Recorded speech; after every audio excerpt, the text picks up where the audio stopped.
Hello everyone, it's Mrs. Butterfield here again. I am going to continue where I left off the other day. So I was very grateful to see that several of you completed the 8.5 more practice and were able to send that to me in a variety of ways, whether it was you wrote it on paper and took a picture of it and sent it to me, or you did it on a Google Doc and either put it on Google Classroom or send it to me in an email. So thank you very much for working hard. So the rest of 8.5 is really easy. It's finding the y-intercept. And all we do is we take the equation that we have. So for example, like this here would be y equals 1/2 times x plus 13 squared minus 7. We would just plug that into Desmos, but instead of x, you put in 0. Okay, so it says solve using algebra, but honestly, I would say use Desmos and it does the work for you. So let me show you an example here.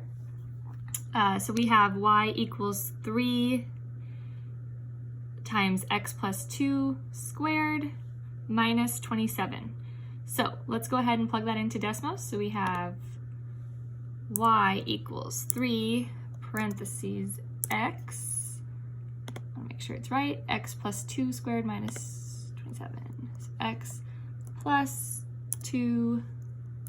Remember to get the squared button, you use this a with a little 2 there, and then I believe it was minus 27. Let me double check. 3 x plus 2 squared minus 27. Yes, okay. So we want to find the y-intercept. So I plugged that into Desmos. I got my parabola right here. It's a U-shaped curve. I want to find out where does it hit the y-axis. So again, the y-axis is the vertical line right here. So where does the red hit the y? It hits it at 0, negative 15, okay? So the y-intercept is negative 15, but as it tells us in our notes, we write it as an ordered pair. Ordered pairs go x, y, so it goes 0, negative 15, right? Let's try the next one. So we have negative 2 minus 5 squared plus 1. So I'm going to just keep this here. I'm going to change this to negative 2. It's a little hard to do when I'm holding the phone and trying to plug it in. Minus 5 and plus 1. Okay.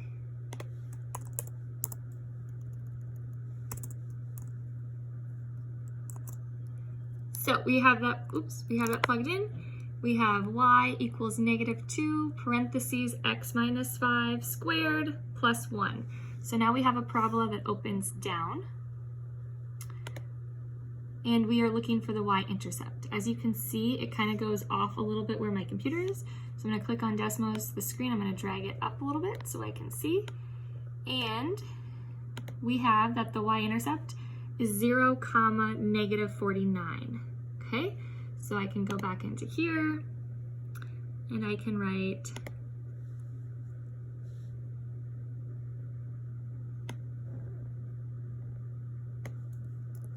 0, negative 49. All right, I'll make it blue so you can tell that that was what I did.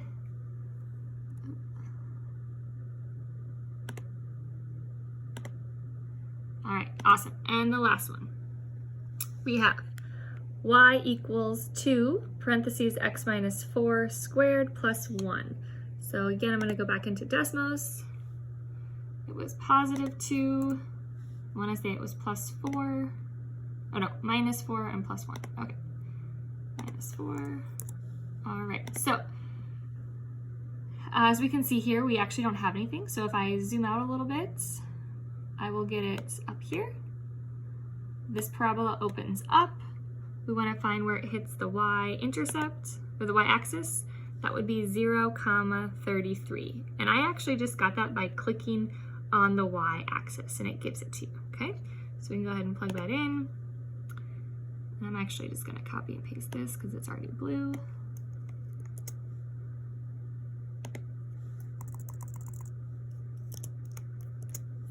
And change that to positive 33. All right, there we go. So that is finding the y-intercept from vertex form. It's really easy. All you do is just plug in 0 for x. That's what we do. If we were in school, I would have you write it out and use algebra, but because we're at home and you don't quite have the help that you would normally have, you can just use decimals. That's totally fine. Okay, so you actually don't need to do any practice work for this. I only had 3 of them, so I just wanted to show you how to do that really quick. We will go ahead and move on to 8.6. So 8.6 is I can complete the square in quadratic equations. So we are still talking about quadratic equations. Remember that quadratic equations are going to have x squared in it. So it's going to have x with a little 2 or x with an exponent of 2, and they form a parabola or a U-shaped curve. Okay? So completing the square will make a little more sense when we go through the steps. So on Google Classroom, I have this posted for you. This is a blank copy of the notes. If you have access to a printer at home and you want to print these out, you're definitely welcome to. Some people learn a little bit better when they write things out. However, if you don't have access to a printer or you don't want to print it out and rewrite it, you can definitely look at the copy that I have posted that is filled out. Okay, so I tried to do it both ways, one that's blank and one that is filled out. So I'm gonna go ahead and show you the one that is filled out. Again, our objective is I can complete the square in quadratic equations. So we have a few steps for this. The first one is to divide the x coefficient by 2. Okay, so the x coefficient by 2. That means, if you remember coefficient, that was a vocab word we had a long time ago. So coefficient is the number that goes in front of the x. Okay, so we're going to take whatever number is in front of x and we're going to divide it by 2. Then we're going to take that number and we're going to square it. Now squaring it means we put the exponent of 2. So if it said 3 squared, that would be 3 to the second power, 3 with an exponent of 2. That would turn into 9 because you do 3 times 3. Okay? Then it says add 0. So what we're going to do is whatever number we got in step 2, you're going to add the opposite. So let's say that we got 9, we're going to add -9. Okay? This will make more sense when I show you the examples. It can seem a little bit confusing, but I promise once we do a couple examples, it'll get a little easier. Okay? So the last thing you do is you factor and you rewrite it in vertex form. So to factor, we use the X method, which you guys are experts at. You're really good at the X method. That gives us factored form, but we take that and we put it into vertex form, and I can show you how. It's pretty easy. Then we simplify and we add the constants. So I'll explain what that means again. So here are the steps. I know they might seem a little confusing right now because you don't have examples necessarily to apply them to, but once I show you the examples down here, I have a feeling that it's going to make a little bit more sense. Okay, so let's look at the first example. We have x squared plus 2x plus 3. So our first step says divide the x coefficient by 2. So the x coefficient, we have the number that's in front of x. So this doesn't actually have a number in front of it, and it's got x squared, so we're going to look at this. The number in front of x there is 2, so we're going to divide that by 2, because that's our rule for step 1. 2 divided by 2 is 1. Okay, so we get 1. Then we're going to take that number 1 and we're going to square it. That's what step 2 says. So 1 squared is 1 times 1, which gives us 1. Okay, so that is what we put for the third part. So basically we're replacing that 3 right here. We're replacing that 3 with that 1 that we got. So we're putting that here in the parentheses. Okay, step 3 says add 0. So we had 1 there. The opposite of 1 would be -1. So we're going to add, or I'm sorry, put -1 outside the parentheses, and then we still had that 3 from up here. We drop that down. Okay, so again, we do this a few times, it'll, I think, make a little more sense. So we added -1 because we got +1 in step 2, right? So then we have this big long thing here that says x squared plus 2x plus 1 minus 1 plus 3. Okay, you're going to have the first 3 parts in parentheses. That's what we take and we do the X method with. Okay, So we have this part right here. Sorry. We have this part right here, which is in standard form. We do the x method. So we put the third term, which is 1, we put that at the top. We put the middle term at the bottom, that is 2. We want to find the factors of 1 that add up to 2. So obviously there's only 2 factors to 1, 1 and 1. 1 and 1 add up to 2, so we're going to take 1 and 1. So we're going to have x plus 1 times x plus 1. Okay? Now that is in factored form. We want it as vertex form, which is pretty easy. So all we do is we just take one of those and we have a squared next to it.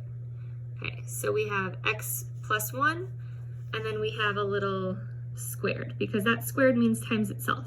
So instead of being repetitive and having x plus 1 times x plus 1, we can say x plus 1 squared. Now we still had, if you remember, we still had that -1 and the 3, okay? So we simplify that, we add those together, those are constants. If I owe someone $1 and I pay them 3, I actually overpaid them $2, you get positive 2. So our final answer gets us x plus 1 squared plus 2. So again, we got the 2 because -1 plus 3 equals 2. And you can definitely use a calculator, you can use Google Calculator, you can use a calculator on your phone, you can use Desmos, okay? Let's do a couple more examples, and then I think I left you just 2 to try on your own. So this first one here, we have x squared plus 6x plus 11, right? So if we go up to the top, it tells us that step 1 says divide the x coefficient by 2. So our x coefficient is going to be 6, right? That's the number that is right in front of the x. So we're going to divide 6 by 2, and we're going to get 3. Right? 6 divided by 2 is 3. Then our second step tells us that we're going to square it. So we're going to take 3 and we're going to square it, which means we're going to have a little exponent of 2 with it. So we would have 3 squared. 3 squared, we can plug into Desmos. It just means 3 times 3, but I'll show you. If we do 3 with an exponent of 2, it's the same as 3 times 3, which gives us 9. So we have 9, and that replaces the 11. So we have x squared plus 6x plus now 9. Our last step, or almost last step, tells us to add 0. So we're going to take the opposite of what we just got, what was 9. We're going to put -9, and then we have to drop down that positive 11. Okay?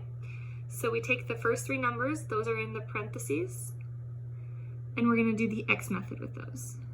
So I did the x method here. We have the last number, the c term goes at the top. The middle number goes at the bottom.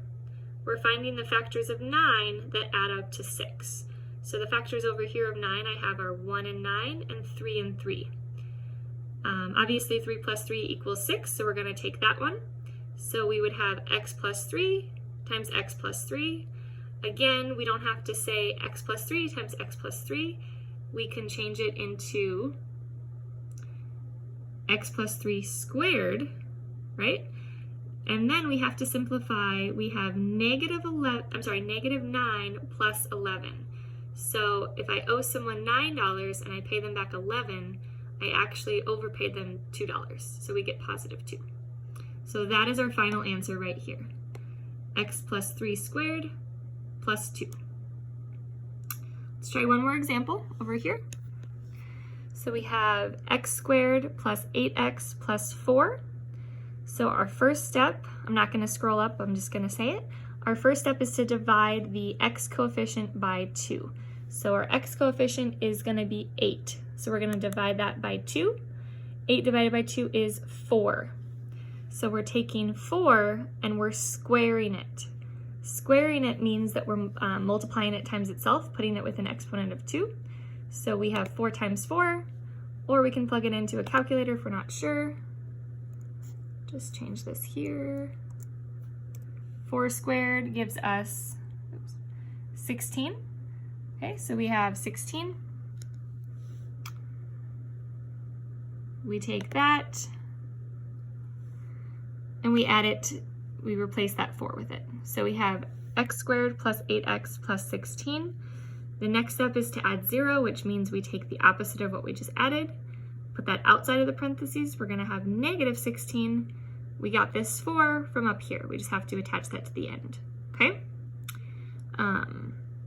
Then we do the x method, with what is in the first 3 parts, so in the parentheses. So we have x squared plus 8x plus 16. We take that and do the x method. We have 16 at the top. We have 8 at the bottom. We find the factors of 16 because we find the factors of the top number.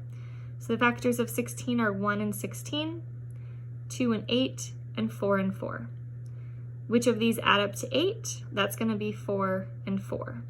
So we have x plus 4 times x plus 4. Again, instead of writing it like that, we can do x plus 4 squared. And then we want to combine what's outside of the parentheses. So we combine negative 16 plus 4. If I used a calculator and got negative 16 plus 4, I would get negative 12. So that would be my final answer right here. X plus 4 squared minus 12. Oops. So I know that there are a lot of little steps here. That's why I only left 2 for you to try on your own. Okay. Several of you that already did the more practice for 8.5, those are going to be the points that you get for the week. This is just kind of additional practice. So I want you to try these on your own. I left you 2. Remember that you can, the C term will always be positive. So I didn't actually really talk about this, but one thing we noticed here is that we had positive 9 for our C term. We had positive 16 here for our C term, okay? That C term is always going to be positive because when you square a number, you're gonna get a positive number, okay? Whether it's negative 3 times negative 3, it'll still be a positive number. So what I have here is I got you started a little bit. Remember that the first part is still gonna be those first 2 numbers. The third term we're gonna get by dividing by 2 and then squaring it. Okay, so this is what I was talking about with the negative number. So you'll wanna know, even though if you divide by 2 and get a negative number, you will get a positive when you square it, okay? So I got it set up for you. If you wanna try to finish it on your own, it's just 2. This is optional. And then if you finish, you can check your own work. You can definitely send it to me. But one thing that I wanted to show you is that you can actually use Desmos to check our work. So let's go back to this first one here. We started out with x squared plus 6x plus 11, okay? So I'm gonna go ahead and type that into Desmos. So we have x squared plus 6x plus 11. So we have a parabola right here, okay? Now I'm gonna try and plug in, oops, wrong one, sorry. Our final answer, what we got was x plus 3 squared plus 2. So I'm gonna go ahead and plug that in here. Underneath, x plus 3 squared plus 2. As you can see, they're the same parabola, okay? So the yellow and the blue, they're on top of each other. They're the same exact parabola. That makes sense, right? So when you get your answers, you want to plug them in and you want them to be the exact same parabola, okay? So like I said, you can go ahead and you can try the last 2 on your own. You can use the 2 examples or the 3 examples, I guess, we have in the notes. And if you want me to check your work, you can definitely send it to me, or you can use Desmos to check. I got them started with the first step. You're just gonna have to do the third term and then finish it. Let me know if you guys have any questions. Otherwise, we will get started on the next section. I'll post that over the weekend for next week. Okay, thank you.